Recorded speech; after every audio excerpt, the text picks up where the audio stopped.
Good morning mga idol. Good morning sa mga basher namin. May nag-comment sa akin si kaibigan nating Marcelino. Kaya daw kami mabilis dahil mababaw daw ang aming pundasyon. Alam mo kaibigan, ito'y bungalo laang. Ang pundasyon namin dito ay 1 meter, 1 meter ang lapad, 1 meter ang lalim kasi bungalo lang to.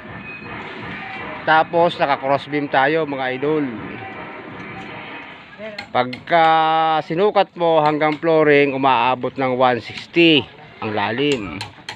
Bungalo lang tayo mga idol, hindi ito second floor.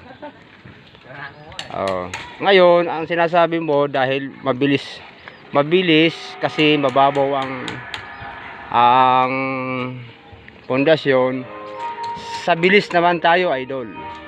Ang trabaho talaga pagka tinarbaho mo, may malasakit ka, mabilis talaga trabaho. Ngayon kahit maliit ang gagawin, kung hindi mo naman gagawin, hindi mo talaga matatapos.